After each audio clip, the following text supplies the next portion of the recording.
Hi Guava Bees and welcome to another episode of the Dear Guava Bean podcast. Remember, submit your questions in the sandbox or on the website and we could be answering yours in the next episode. I'm Francesca and with me is Claire. Hello. And today's question is, Dear Guava Bean, been inactive the last month as I was focusing on my website. I gave it a fresh coat of paint and optimised the SEO and now I'm getting 3k views a month since January, which I'm quite happy about. But none of the visitors are turning into clients. They seem to be coming for the awesome blog posts, but that's it.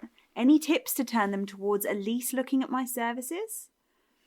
Okay, this one I love because I am a little bit obsessed with websites and SEO and getting people to read your blog posts and then what they lead on to. So I actually really love this question and I do think it's one that's quite important to address. Because I think that when we think about being a freelancer, we think we have to have this big website and, all this other stuff that goes along with it. And I know that we've talked about this before. And whilst it's not always needed to have a website, if you do decide to have a website, it's really good to actually go all in and, make people want to visit it. After all, that's why you've invested the money to set it up, the time to actually populate it with lots of good content. So I actually love that this person is having so much success with their views and things. I think it's great that they're getting people to come and visit it. I think what can be difficult is then actually turning those visitors into something which may be a potential future client. Now, Claire, I know we've briefly talked together about websites. You don't currently have a website for your freelancing business, do you? No. I've actually never published a website for my freelance skills. I've created one and I kind of just sat on it. I never really published it because similar to this one, it's hard to know exactly what to do to turn visitors into clients. And so at the time I was like, yeah, this looks great, but is anybody going to see it?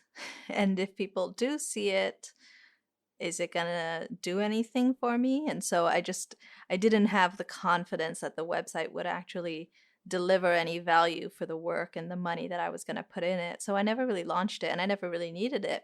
But I know that you have a great website and it is amazing. So you must definitely have some tips to make it work. Yeah, so again, in the past, I think I was very much like you. I didn't want to put a website up. I'd constantly be changing it and sort of spent probably way too much time wanting to perfect it. When in reality, a website does evolve and, it does take a lot of time. But yeah, I'm happy with my website now. I'm still making changes to it. And I think one of the big things for me was obviously, like you said, worrying about how to get people to visit it. And if they did, what was the point? Why did they want to visit it and what were they going to do afterwards? Because, there is no point having a website if people just click on it and go, oh, and then click away. That's probably not very useful. So I guess my biggest tips and what I'm most interested in with this is figuring out how to get those blog posts, which this person has mentioned that, people are visiting their site because they love the content they're putting out. That's awesome news. That means that you're doing something right and people are really enjoying it. So what I guess my first couple of tips here would be, are you listening to what your readers are saying? Are they engaging with the content that you're writing on your website? So obviously, as we've mentioned, you don't need a website as a freelancer, but if you do and you want to write your own content, one of the best ways to figure out what people want is to listen to them and to ask them. Are you asking people in your blog posts what they want to see? Are you asking them a follow-on question from the content that you've written? A lot of content is a how-to, it can be reviews, it can be lots of different things. And a lot of the time, this kind of content is only really useful if someone gets something out of it. It can be entertaining, obviously, but it's fun to educate and inform your readers. So ask the people that are reading and visiting, what do they want to see? Did they find it helpful? What didn't they find helpful? Another thing that can be really useful with this type of content is including a call to action. So you're writing these blog posts. That's awesome. It's great if you can help educate someone, teach someone how to do something they didn't know how to do before. But the link between reading a blog post and then going, actually, I offer these services which you might find useful, that's not always totally clear. And I think a lot of the time readers have to be reminded of this. And a great way to do that is a call to action. This can be lots of different things, but it prompts the reader to take the next step. And a great way to do that would be, for example, to sign up to your email list. So they get a notification every time a new blog post goes live. Or you can even perhaps create something like a lead magnet where they can download a PDF which gives them more information on a topic, or even like a video series or something like that, something which gives them that extra bit of value.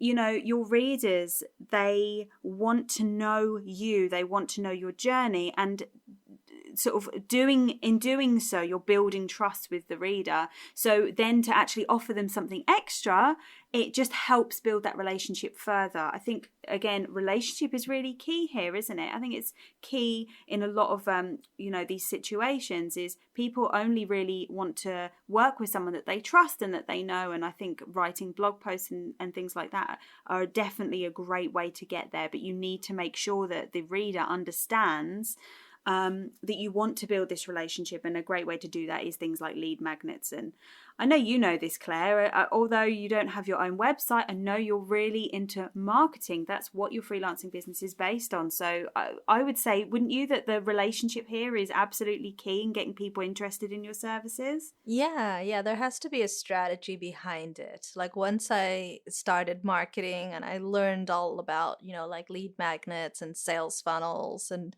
messaging and branding and the customer journey and all of that stuff. Once I learned that, then I understood what I needed to do to make my website successful.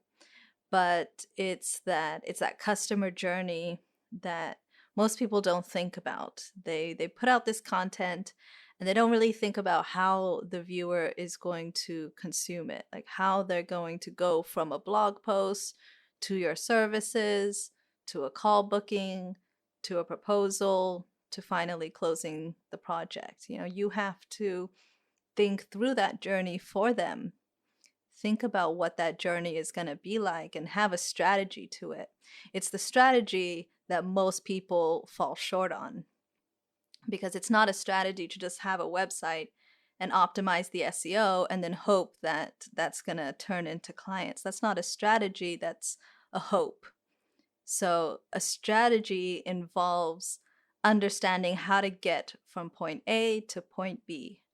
What has to happen in order for someone to get from your blog post to your client list. And one way to do that is just thinking it through step by step. If you were a viewer, what would you like to see? One way that I learn about this is by going to other people's websites. If you know any really good bloggers or freelancers, anyone that has a really good website, go to their website and see what they're using to get people to look at their services. You'll notice that all the best bloggers or all the best websites always have, like you said, a call to action, and they always have a lead magnet. Those are two things that are just a must if you want people to take action on your website. Because if you're not asking them to take action, if you're not telling them what the next step is, then you can't expect them to do it. People can't read your mind. They don't know that you'd want them to go click over to your services. All they know is there's some content here, they're going to look at it. If there isn't a clear step for them to take, they may not take any steps at all. So the most important thing is having that call to action and turning it into a full strategy and not just a hope for people to convert. It has to be a process, starting with step 1, they land on your website. Step 2, they read an awesome blog post. Step 3, they get invited to join your mailing list. Step 4, you deliver them some really awesome value in the emails. Step 5, you invite them to book a call with you. It goes on and on from there, but it has to be a process. It has to be a strategy. And that's where I feel like that's what I was missing when I originally had my website. There was no strategy. It was just a website. And now I can see that, and now I understand. And that's why I love this kind of question, because I think most people don't know how to put those two pieces together, the website and the client. How do you merge those two and do it in a way that feels comfortable? Because nobody wants to feel pushy or salesy. It's awkward and it's icky. Nobody likes that. So you got to find a way to do it that feels comfortable to you. And you know this, the best way to do it is to give value, to give people something. That way you don't feel like you're asking them to, you're not begging them to go look at your services. You're actually giving them value, and the thing that you're giving them leads them closer to your services. And that can be anything. You can give them a little checklist, a downloadable PDF. You can even just subscribe them to your newsletter and deliver like insane value in your newsletter. But the best way to get people to start looking at your services or looking at the things that you want them to look at is by asking them, just including that call to action, telling people, hey, I've got this great package that I'm offering. Do you want to take a look at it? Are you interested in booking a call? Let's get on a phone and chat. Just being willing to take those first steps and tell people what it is you want them to do. What lead magnet do you have on your website? So right now I actually use the lead magnet I made with our phishing method, because I loved it so much and I got so much good feedback from people that I actually offer that on my website now. But I do think that, I know we've talked like a lot about lead magnets and stuff like that, but I just want to quickly go back to the sort of the process here when we're making content, because I think it's really important. And I although I think like a good lead magnet can do wonders, I don't think you can really do much with one if you haven't actually laid the groundwork. So when I think back to the question, I know this person said they've created a lot of awesome content, and they're concerned that no one's interested in the services. And I think often what can happen, I know you've mentioned strategy, but I think what can often happen is people do it in the wrong order. So they'll write lots of content and then just, like you say, just hope that they will then find the services. And a lot of the time, I think a lot of content is written without a purpose or without like a long-term purpose. I'll go into that in a moment, but I also think it's worth mentioning that you can't just write content because you want people to buy stuff from you or you want people to work from you. I think it's really important to want to write content because people love it, they need it, and it's going to help them. So with that in mind, I think it's worth if we just go back briefly to the strategy. When I mentioned that people are doing it the wrong way around, it's that content gets written without an actual aim. Like, where is this content going? What sort of person is it being written for? What do they need? Like, have they heard of you before? Are they aware of your brand? And I think this is where something like a content calendar can actually be really helpful here. And that's because you want to try and think about what your end goal would be. So if your goal is to actually get clients to contact you and maybe book a call with you, or you want them to take up a certain service, you can create certain types of content which would answer certain questions and pain points that this particular person might have.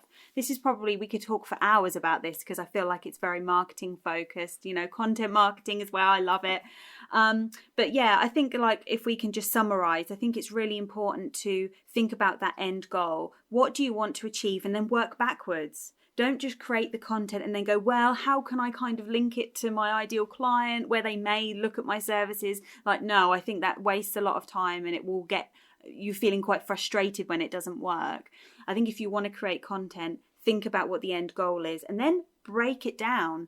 Even if you want to create like a lead magnet, like an ebook or something, you can even break that down into small bits of content that you can put on your blog. You can put it on your YouTube channel. That helps people find you so that you already know if that information has been taken from like a lead magnet or something that you want to create that leads people onto wanting to work with you.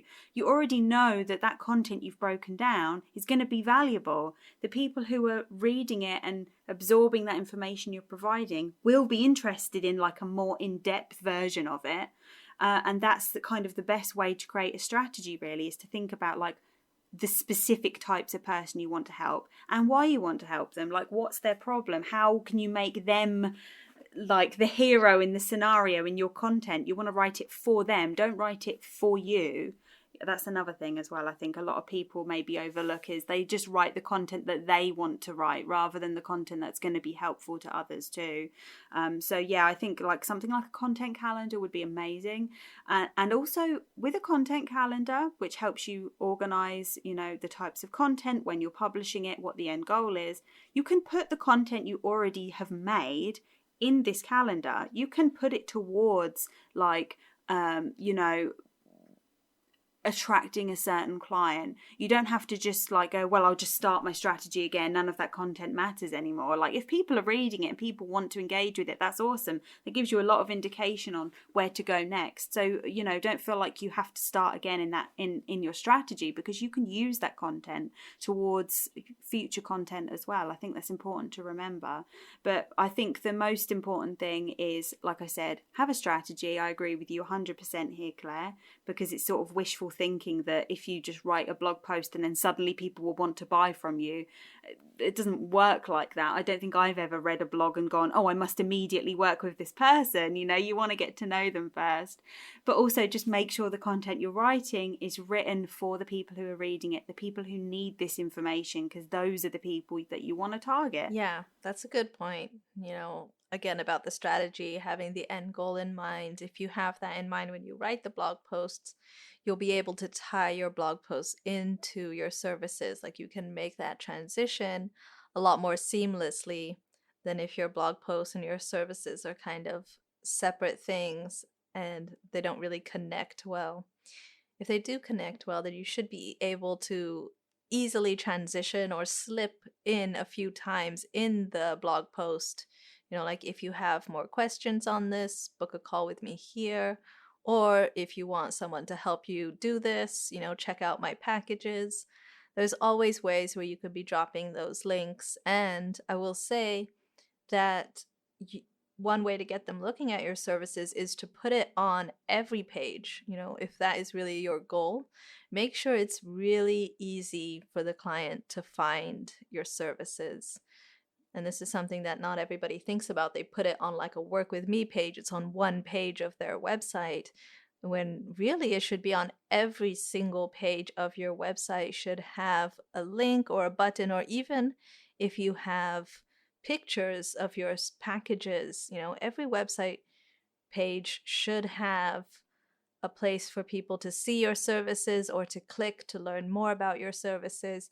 You should always just be thinking about how can you make it as easy as possible for these visitors to click on my services and to find out more. Because if you look at your pages and there isn't a button to go see your services, or there isn't a button to book a call with you, or there isn't a button to get on your email list, you're missing something on your website. You're missing opportunities that you could be getting. So go through every single page you have and think, like, is there an opportunity for me to share something, you know, to put my services on this page, not in a spammy way or in a way that it's like splashed across every page, but you can have it in the footer. You can have it as like a final little call to action right before the footer. There's lots of ways that you can just drop it in there, that it's subtle, people get used to seeing it, and you make sure that you're always making it as easy as possible for your visitors to take action on your services. Yeah, I agree, because I think a common thing is that people think that just because they've seen every page on their own website, that people who visit it are going to have as well. That's just not the case. So yeah, you're right. I think it does need to be really clear. Like, even if you feel like you're repeating yourself, I mean, obviously don't do it like 20 times in one blog post, but it's okay to mention it a couple of times in each post. And like you say, if you have it on every page, people will just get used to seeing it.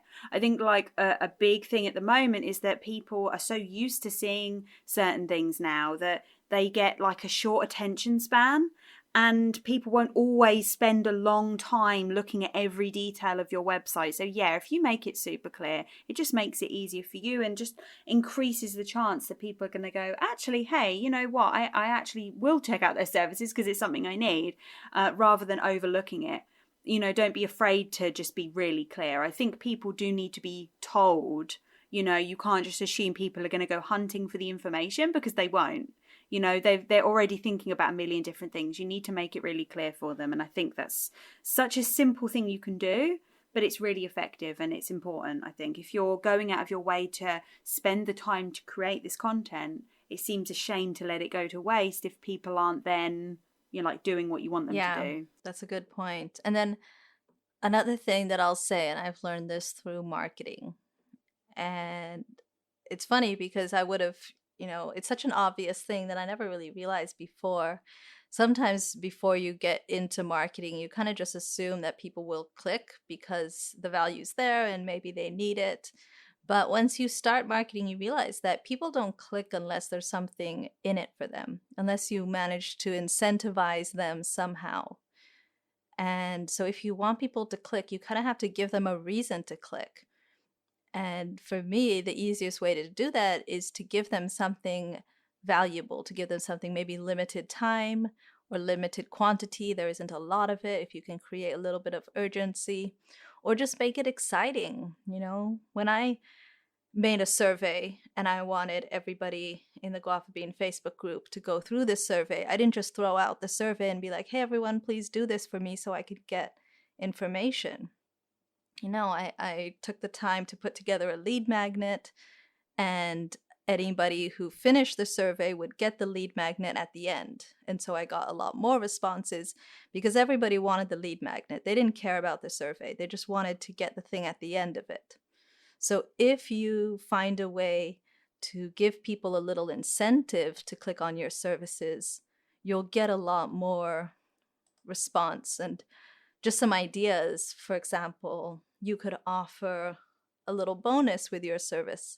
So at the end of each blog post, you could just be like, hey, are you looking for a copywriter, for example? Just say you're a copywriter. Are you looking for a copywriter? This month, I'm offering a very special bonus for all my new clients. Click here to find out what it is. It could just be as simple as that, but you got to give people something to click.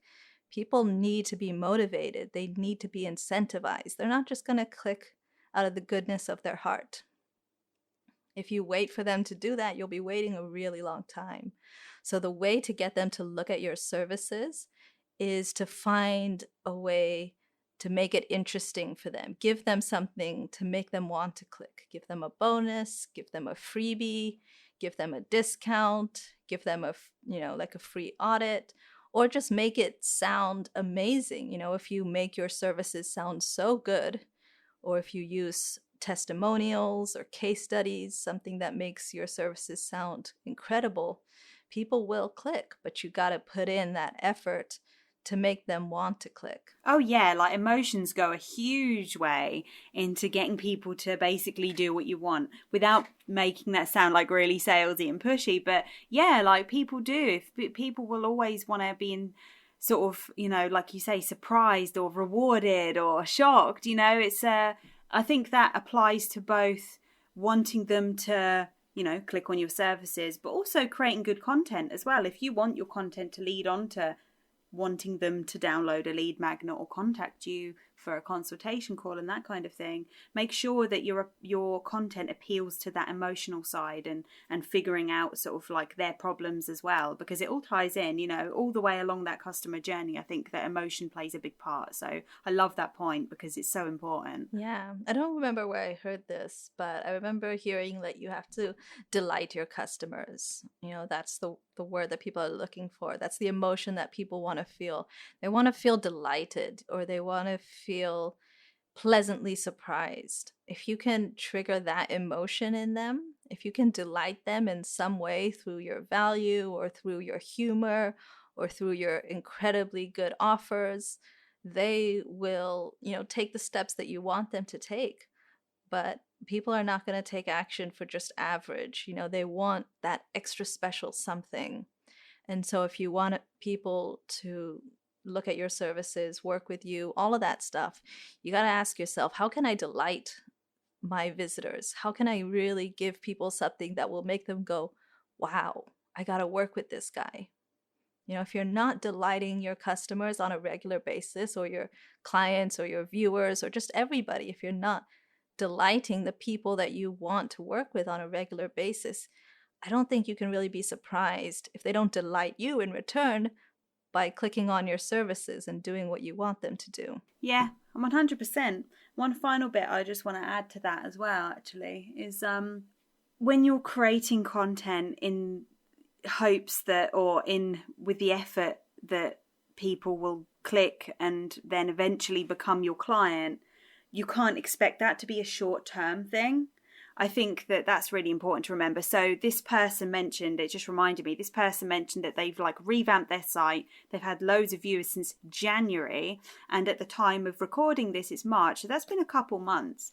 It's not going to be just a couple of months to get these clients through the door. This is often a long-term strategy. So when you're creating content, you are building your brand, you're building trust with these readers. And the people that will come back and potentially be a client in the future are the people who probably read your posts a lot, have subscribed to your newsletter. They may know you for quite a while before they decide to work with you. So it's always really important that you're consistent with your message as well.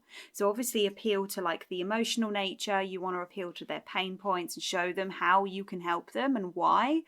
But just make sure you don't forget to do that. You know, keep putting the effort in. Keep listening to them and keep creating that content so that people will continue to get to know you over the coming months, and then you'll build the best clients that way because these are the people that know you really well and trust you. Yeah, 100%.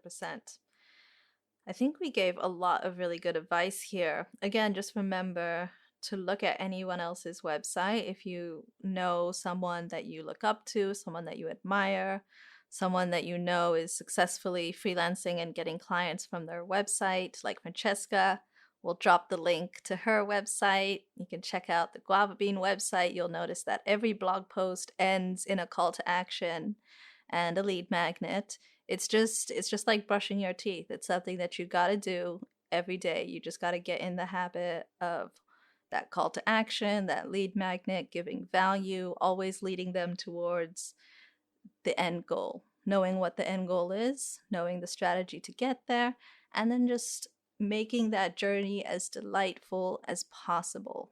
The more you can make your visitors happy, the better results you'll get. And so if you just focus on that, making people happy, listening to them, doing all your homework, you'll get there eventually. It's not, like Francesca said, it's not a short-term strategy. It's a long game. You got to be prepared to play the long game, but it pays off because you own that website. Any clients that come through there, you don't have to pay commissions. You don't have to worry about anything else. Like once you have a website that brings you clients, that's the dream.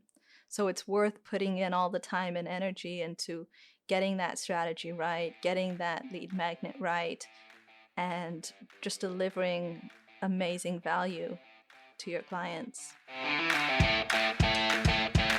We hope you enjoyed listening to the Dear Guava Bean podcast. Don't forget to subscribe and follow Guava Bean on YouTube, Instagram, Facebook, and Twitter for updates and new episodes. As always, our goal is to empower you with the information, inspiration, and direction you need to achieve financial freedom through online work. For more content like this, join us in the Guava Bean Freelancer Toolbox. Just go to guavabean.com to start your free trial now. Thanks for listening and supporting the podcast. See you in the next episode.